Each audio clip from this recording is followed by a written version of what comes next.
Entrusted Gifts. There was once a very pious and knowledgeable scholar whose son passed away at the tender age of 6. The scholar was deeply affected by his loss. He would go to the masjid for salah and would return home immediately afterwards, not giving any lectures or even daras as he would usually do. Outside of his home, he had stopped talking to people who lived in his neighborhood. Upon seeing this routine for several weeks, the people of the town were severely concerned.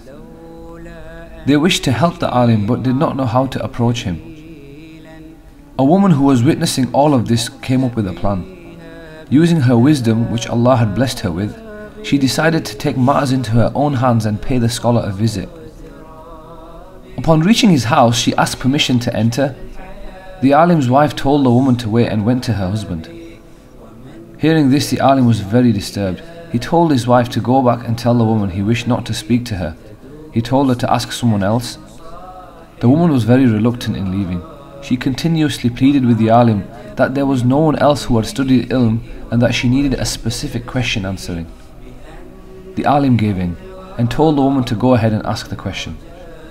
The woman began speaking.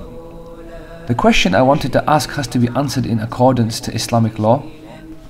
The alim nodded and gestured her to carry on. A friend of mine was given an amana, a possession which needed to be kept safe. She had the amana for a few years and had grown fond of it. On the return to the owner, she became upset and didn't want to give the amana back. Should she keep it or return it? The alim answered with ease and told her that the answer was to simply return the item as it did not belong to her friend in the first place. The woman asked again to make sure she had the right answer. So even though my friend looked after the possession for so long, she still has to return it. The alim repeated the answer again and added, "Your friend should be grateful to the owner that the amana had been taken back, so it's not in her care anymore." Then the woman spoke, "In the same way Allah had blessed you with a son, but he returned to Allah who was ultimately the owner." With saying that, the woman left. The alim thanked Allah for opening his eyes. He raised his hands in dua.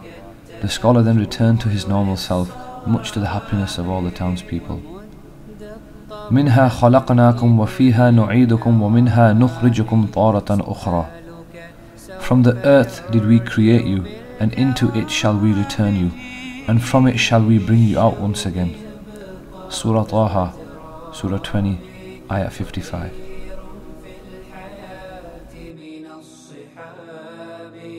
ومن يأمن